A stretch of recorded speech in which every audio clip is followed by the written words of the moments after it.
everybody, welcome to WTF Hammer Underworlds.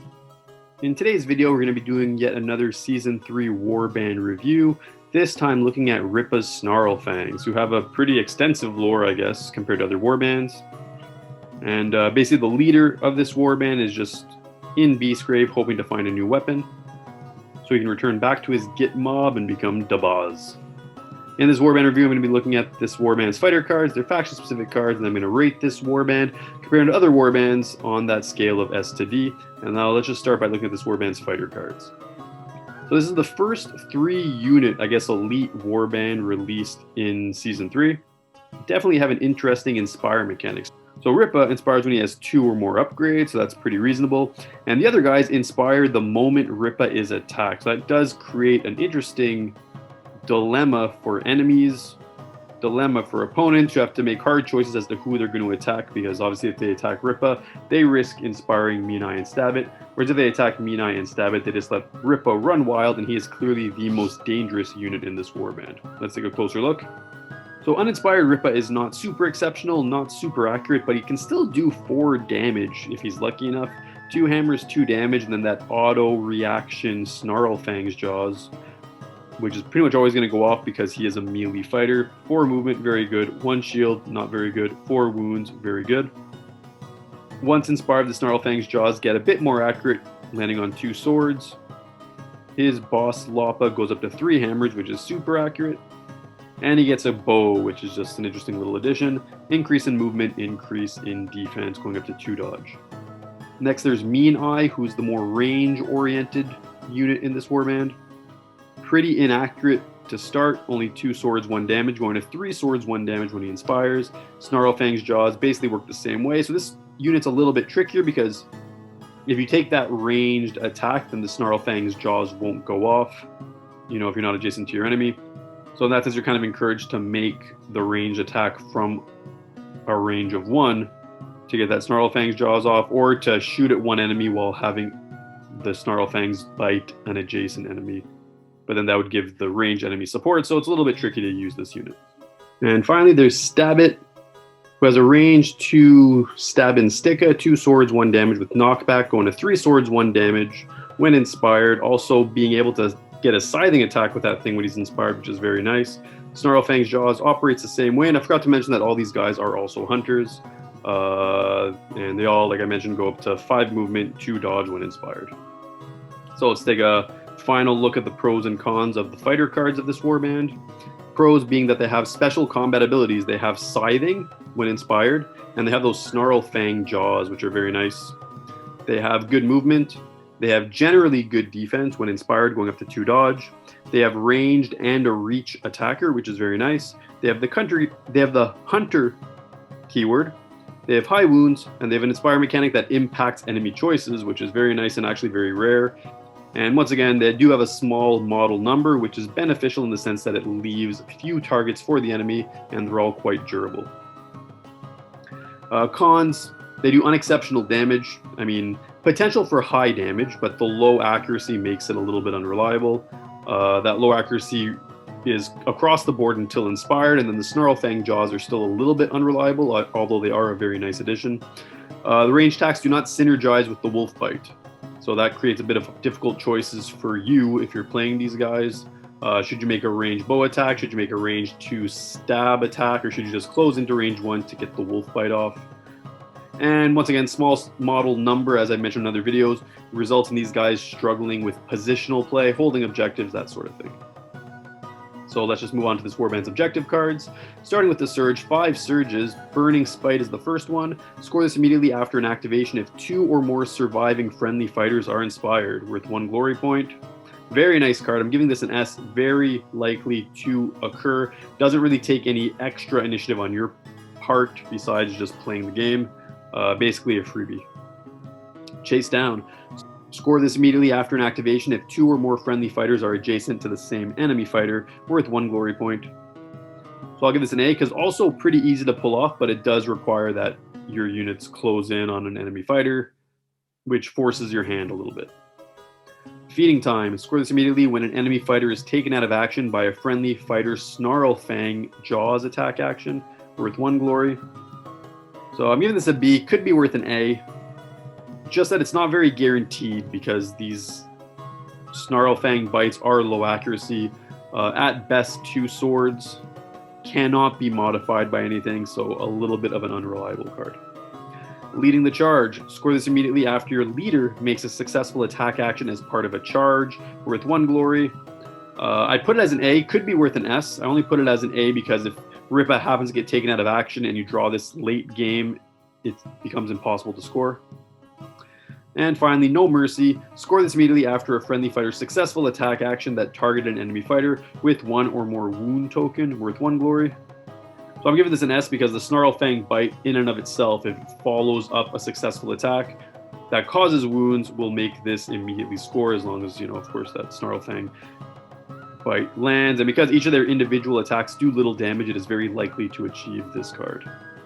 So that does it for the Surge. Score in the end phase card, Conquered Land, worth 2 glory in an end phase if your warband holds all objectives in 1 or more players' territory. So I'm giving this an A. Could be worth an S, because if you manage to just dump 1 objective card in your territory, or if you're in an enemy's territory that has only 1 objective, it becomes very easy glory. But I mean, it is a dynamic game. Most likely you'd have to hold 2 objectives, which could affect the decisions that you make, and you have to hold them in an end phase, which is a bit trickier. Cruel Hunters. Scores in an end phase if 2 or more enemy fighters are out of action and 1 or more friendly fighters are in enemy territory, worth 2 glory. So I'm giving this an A because very likely to score this eventually, and also forces aggressive gameplay style, which is fun. Lay Waste. 5 glory annihilation, basically. So I'm giving this a C because it's just hard to pull off, but big haul if you pull it off. I don't really ever see annihilation score, to be honest. Loaded with Plunder. Score this in an end phase if 1 or more friendly fighters have 3 or more upgrades, worth 2 glory. So I'm giving this an S because Rippa's getting 2 for sure, just for the sake of inspiring them. Putting a 3rd one on him, also very likely. 2 glory in an end phase is very powerful.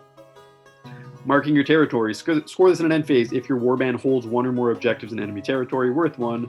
I'm giving this a B. I mean, could be worth an A. Pretty easy to pull off, but does force your hand a little bit. But with your rangy dude, I mean, you could just kind of charge onto an objective, take a shot, let him sit there, score this for free. Plunderers. Score this in end phase if each surviving friendly fighter has 1 or more upgrades, worth 1 glory. So I'm giving this a B, which I think is not very generous. This could be worth an A because even if you're down to 1 unit, you could score this. There's no limit on the number of units. And all your units are pretty good too, so I can imagine that everybody's going to be getting an upgrade of some sort. And anyway, Swift Hunters. Score this in end phase if 3 or more surviving friendly fighters each have 1 or more move or charge token. So giving this a C. I mean, it could be worth a B. I feel like my ratings are getting a little bit inconsistent because I've been rating so many warbands that it's hard to just match everything side by side at this point. So I mean, could be worth a B.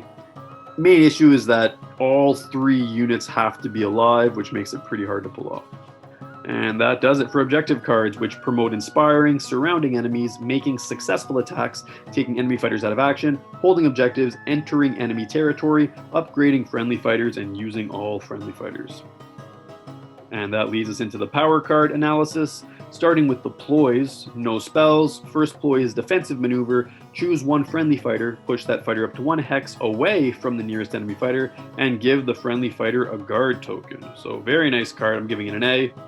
The fact that your push is forced is a bit annoying, but the free guard token is very nice, especially with 2 dodge when inspired. Furious Reprisal. As a reaction, play this after an enemy fighter's attack action that targeted a friendly fighter. That fighter makes an attack action that must target that enemy fighter, and you can re-roll any number of dice in the attack roll. So super nice free attack if you get attacked. Really powerful. I'm giving that an A, which does not seem to cut it for me. I'm actually going to change my opinion and turn this into an S because you can actually re-roll all the dice. And of course, it's going to trigger the Snarlfang bite afterwards, so very nice. Hamstring. As a reaction, play this after a friendly fighter's successful Snarlfang's jaw attack action. Give the target of the attack action 1 move token.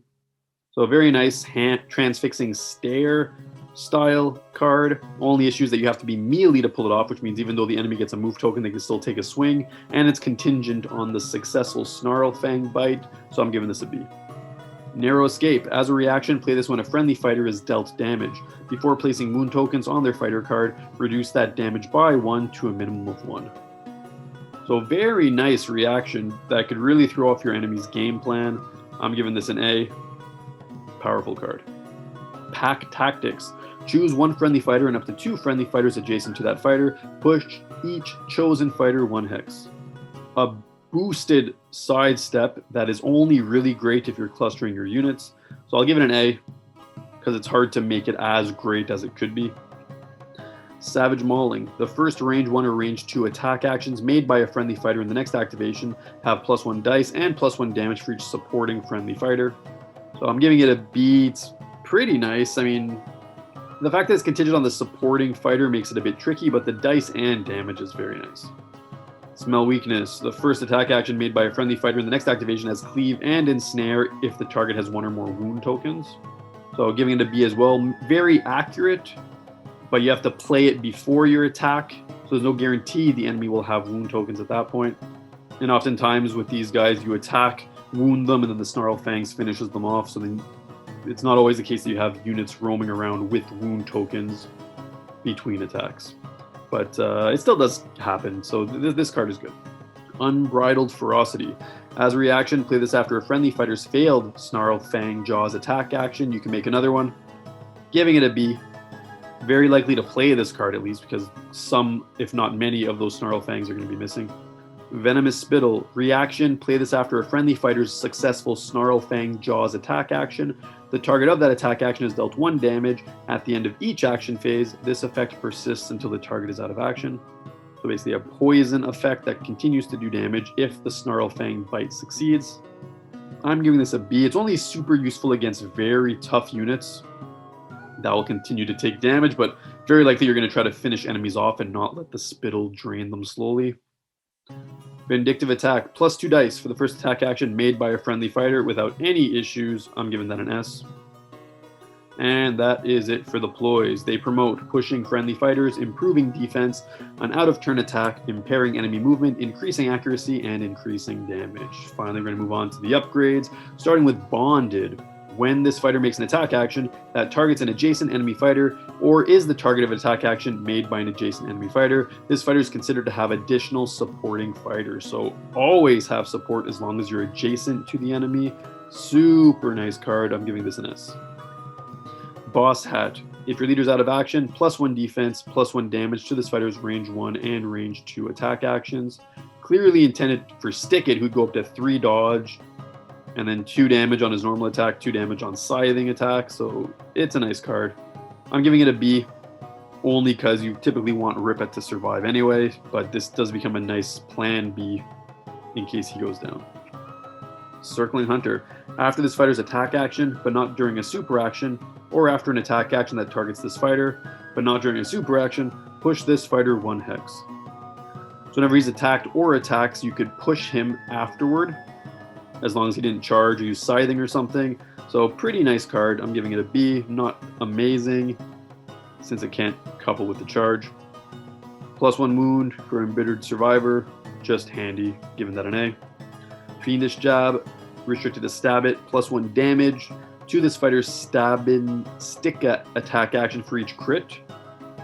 So it's nice. I especially like that it applies to each crit. So it is possible that with 3 dice you could roll 3 crits and do a colossal amount of damage, but it is also pretty unreliable. Great strength is just better. I'm giving this a C.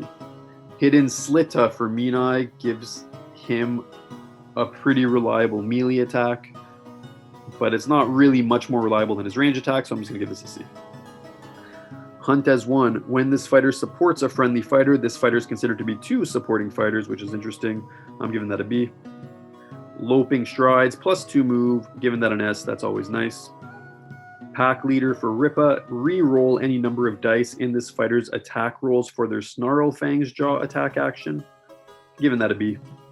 And finally, Quick Drop Venom. As a reaction after this fighter's successful attack action, aside from Snarlfangs, roll 1 attack dice, and there's basically a 50% chance that the target is dealt a damage. Given that a B, also nice potential extra damage, but great strength is more reliable. And that does it. So, upgrade cards promote supporting, pushing friendly fighters, increasing wounds, improving movement, improving accuracy, circumstantially improving damage, and providing some not super exceptional upgrades to weapons. And here is the full grid. So you can see that they have lots of nice objective cards, and some of the objective cards and gambits actually increased in tier just while talking about this video. Just good cards all across the board. You can definitely expect that there are going to be some objective, gambit, and upgrade cards that are faction specific in any deck of Rippa Snarlfangs. And that basically does it. So I'm going to rate this warband, and here's my 4-point conclusion. They have solid units. They're difficult to kill, they have high movement, and they're all competent. They have very nice objective, gambit cards, and upgrade cards, really, which reward this warband for performing intuitive things and provide many movement and aggression options, although they are a bit weak in positional play, holding objectives, that sort of thing. They do unexceptional damage, though, but this can be counterbalanced by the Snarlfang bite, which allows them to potentially do 4 damage when uninspired, which is amazing. And they have a fun inspiring mechanic. It pressures opponents to navigate their attacks away from Rippa, which allows Rippa to go to town. If they decide to attack Rippa, the other guys get inspired and become more competent. Creates a very cool dynamic. Overall, I'm rating this warband as an A.